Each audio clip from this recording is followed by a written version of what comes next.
सानिकाला अजिबात अपेक्षा नव्हती की समोरचा माणूस इतकं खालच्या पातळीवर जाऊन बोलेल. तिच्या चेहऱ्यावर क्षणार्धात काळी छाया पसरली.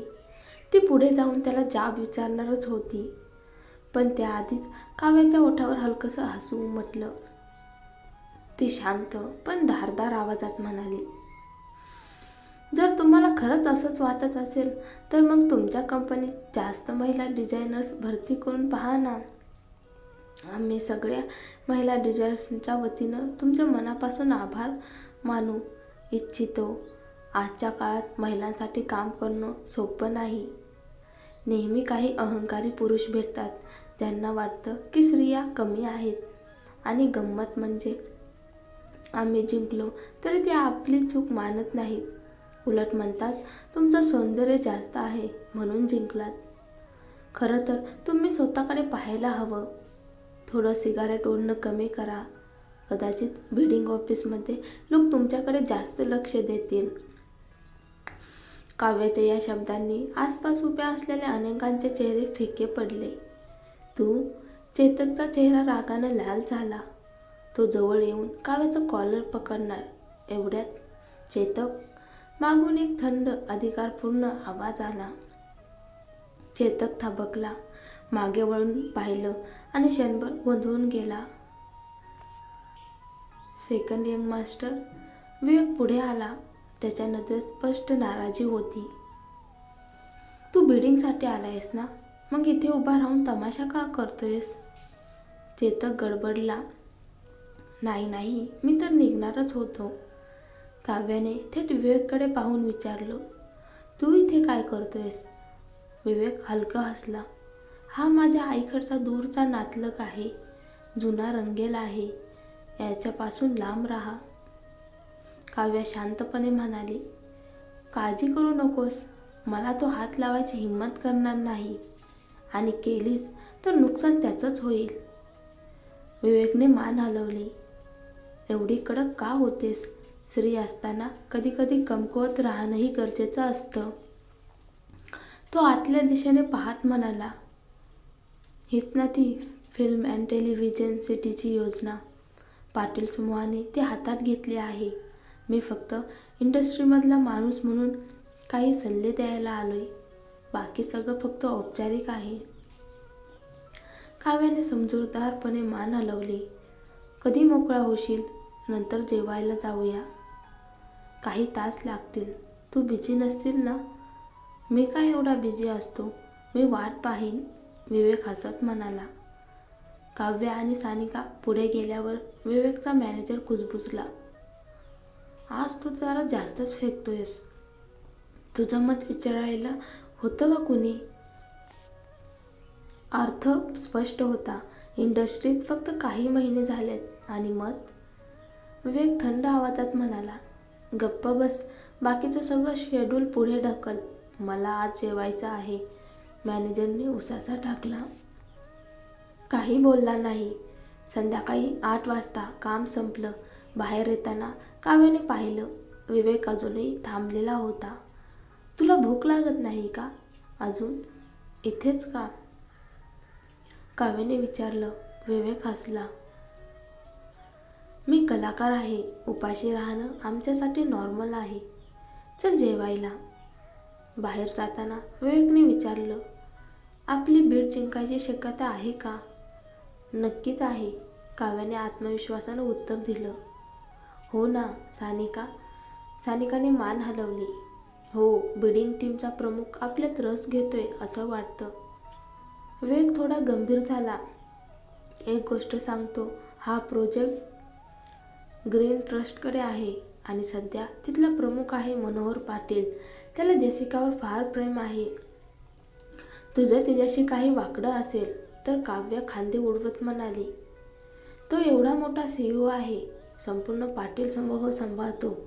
एवढ्या छोट्या प्रोजेक्टसाठी माझ्या मागे लागेल असं तुला खरंच वाटतं? विवेकने विचार करून मान हलवली. ठीक आहे, पण जपून. जेवणानंतर विवेक म्हणाला, मी तुम्हाला घरी सोडतो. सानिकाचे लगेच डोळे मिचकावले. माझं थोडं काम आहे घरचं. तिला सरळ सांगायचं नव्हतं. काव्या म्हणाले, ठीक आहे, तू जा. सानिका निघून गेली. विवेकच्या चेहऱ्यावर समाधान होतं. कारमध्ये बसून ते काव्याच्या घरी आले. काव्य आत जाणार इतक्यात विवेक थोडा अडखळत म्हणाला, सध्या मोकळे आहेस का? काय? काव्या वळून पाहिलं. एक नाटक सुरू होते. एजंट म्हणतो अभिनय सुधारायला जास्त नाटक पाहावे लागतील. हे नाटक सध्या खूप गाजते. आपण दोघं जाऊया का? काव्या थोडी थांबली. विवेक घाईघाईनं म्हणाला, तू बिझी असेल तर नाही म्हटलंस तरी चालेल. तूच मला अभिनय करायला प्रोत्साहन दिलंस म्हणून तुझं मत हवं होतं. काव्याने दीर्घ श्वास घेतला. ठीक आहे. विवेकच्या चेहऱ्यावर आनंद झळकला. परवा तुला घ्यायला येतो. तो निघून गेल्यावर काव्या तिथेच उभी राहिली, विचारात हरवलेली. तो निघून गेल्यावर सुद्धा एवढी अस्वस्थ का आहेस? मागून थंड आवाज आला. काव्या वळली. अंधारात अर्धवट मिसळलेली एक उंच काळी आकृती, रुद्र. काळे कपडे, धारदार थंडपणा. त्याच्या उपस्थितीनं वातावरणच गोठलं. इथे काय करतोयस? काव्याने विचारलं. रुद्रचा आवाज कठोर होता. तुला सावध करायला आलोय. पाटील समूहाच्या या प्रोजेक्टपासून लांब राहा. मला वाटलं तू बिल्डिंगमध्ये व्यस्त असशील, पण दिसतंय तू विवेकसोबत प्रेमाच्या गप्पा मारण्यात गुंतलेली आहेस. काव्या काही बोलायच्या आतच त्याचा हात पुढे आला आणि तिच्या मानेभोवती घट्ट आवळला. सोड मला, काव्या ओरडली. रुद्र, सोड, नाहीतर मी गप्प बसणार नाही.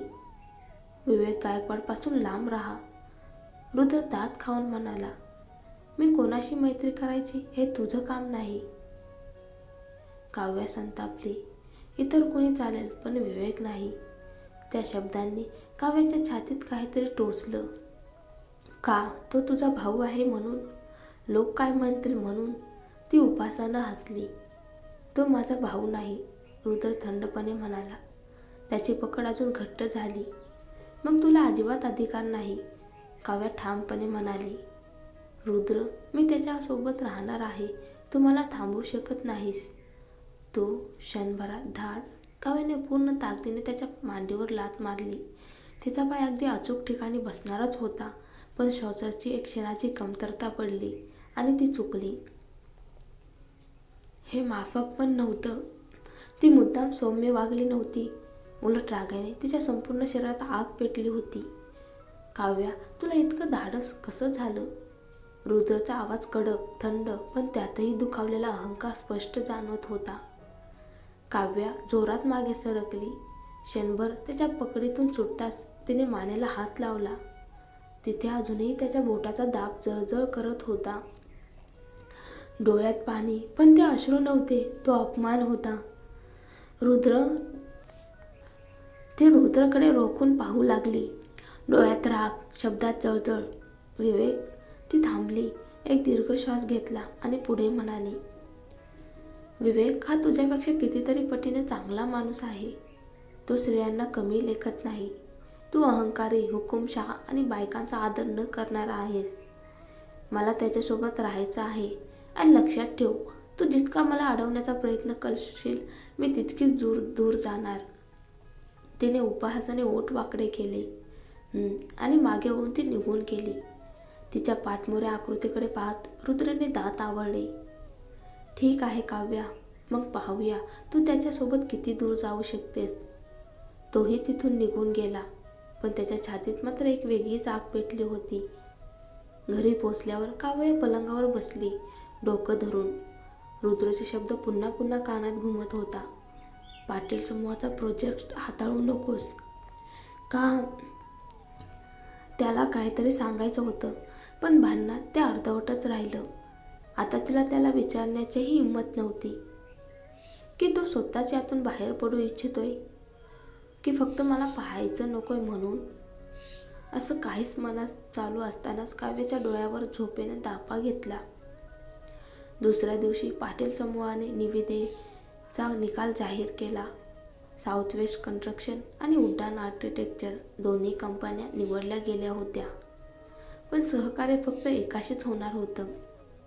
सानिकाने कागदाकडे पाहत भुवया उंचवल्या. उड्डाण आर्किटेक्चर तेच ना, विवेकच्या दूरच्या नातेवाईकांच्या कुटुंबाची कंपनी. काव्याने पेन बोटात फिरवलं. त्याची डिझाईन मी पाहिली होती, अतिशय साधारण. मग त्याची निवड कशी झाली? सानिका विचारात पडली. ग्रीन ट्रस्ट युनिव्हर्सशी जोडलेलं आहे आणि उड्डाण आर्किटेक्चर त्यांच्याच नात्यातलं. कदाचित दबाव असावा. काव्या मान हलवत म्हणाली, शक्यता आहे. चल प्रत्यक्ष पाहूया. मनात संशय असूनही दोघी पाटील समूहात पोहोचल्या. आत पाऊल टाकतात मागून खसखसत हसण्याचा आवाज आला. अरे वा, इंजिनियर काव्या गायकवाड, परत भेट झाली. एवढ्या सगळ्या कंपन्यातून फक्त आपण दोघेच उरलो याचं मला आश्चर्य वाटतंय. तो होता फाल्गुन देशमुख. काव्याने औपचारिक हसू दिलं. नशीब चांगलं होतं एवढंच. खूप नम्र आहात तुम्ही. तो तिच्याकडे डोळे रोखून पाहत म्हणाला. मागच्या वेळेस थोडा गैरसमज झाला. ताणात होतो, जास्त बोललो. मनावर घेतलं नसेल अशी आशा आहे. नाही, तसं काही नाही, काव्या शांतपणे म्हणाली. सभागृहात वातावरण बरोबर गोड होतं, पण आत खोल काहीतरी खूपच चुकत होतं. पाटील समूहाच्या प्रतिनिधी म्हणाल्या, दोन्ही कंपनीचे काम उत्तम आहेत, पण काव्या गायकवाड, तुमच्या कंपनीचा अनुभव थोडा कमी आहे. मात्र तुमचा आंतरराष्ट्रीय पुरस्कार मोठा प्लस पॉईंट आहेत. यवतमाळमध्ये एक प्रोजेक्ट अडकलाय. तो तोडगा काढेल त्यालाच अंतिम संधी दिली जाईल. दोन्ही कंपन्या एकत्र यवतमाळला जाणार होत्या. बाहेर येताना फाल्गुन हसत म्हणाला, आमची गाडी आहे, आमच्यासोबत या ना. नको, आम्ही वेगळं जाऊ. काव्याचे उत्तर सौम्य पण ठाम होतं. तो खांदे उडवत म्हणाला, आमचा युनिव्हर्ससोबत जुना संबंध आहे. हा प्रोजेक्ट आम्ही सोडणार नाही. पण काळजी करू नका, जमत नसेल तर तुम्हाला थोडं काम देऊ. बोलता बोलता त्याने मुद्दाम त्याच्या खांद्याला स्पर्श केला. काव्याने काहीही प्रतिक्रिया दिली नाही. फक्त बनावट आश्चर्य दाखवत म्हणाली, खूप उपकार. इंजिनियर गायकवाड. डिझायनर धावत आला. तुम्ही फाल्गुन देशमुख सोबत प्रवास करताय का? त्याची प्रतिमा चांगली नाही. जमत असेल तर पुरुष कर्मचाऱ्यांना पाठवा. तुमच्यासाठी सुरक्षित नाही. काव्याने दात आवळले. इशाऱ्यासाठी धन्यवाद. दिव्या, सानिका सगळ्यांशी चर्चा झाल्यावर काव्या म्हणाली, मला यात कट दिसतोय. हा प्रोजेक्ट सोडावा लागेल. हृदय दुखलं, पण जीव महत्त्वाचा होता. मी यवतमाळला जाणार नाही. तेवढ्यात शिवाय घाईघाईने आत आला. रुद्रने गुंतवणूक काढून घेतली आहे. काय? दिव्या उभी राहिली. शिवाय काव्याकडे पाहत म्हणाला, तुमच्यात काही झालं का? तो आज ऑफिसलाही नाही आला. शिवाय संतापला होता. तो मला विश्वासघातकी म्हणाला. मी कसा विश्वासघातकी? फोनवर रुद्रचा आवाज अजूनही कानात घुमत होता. काव्य आणि मी कधीच बोललो नाही. तर एकाचीच निवड कर, ती की मी. आणि उत्तर ऐकण्याआधीच तुम्ही सगळेच विश्वासघाती आहात. फोन कट झाला. शिवाय खुर्चीत बसला. गोंधळलेला, हतबल आणि दूर कुठेतरी विश्वास तुटण्याचा आवाज स्पष्ट ऐकू येत होता.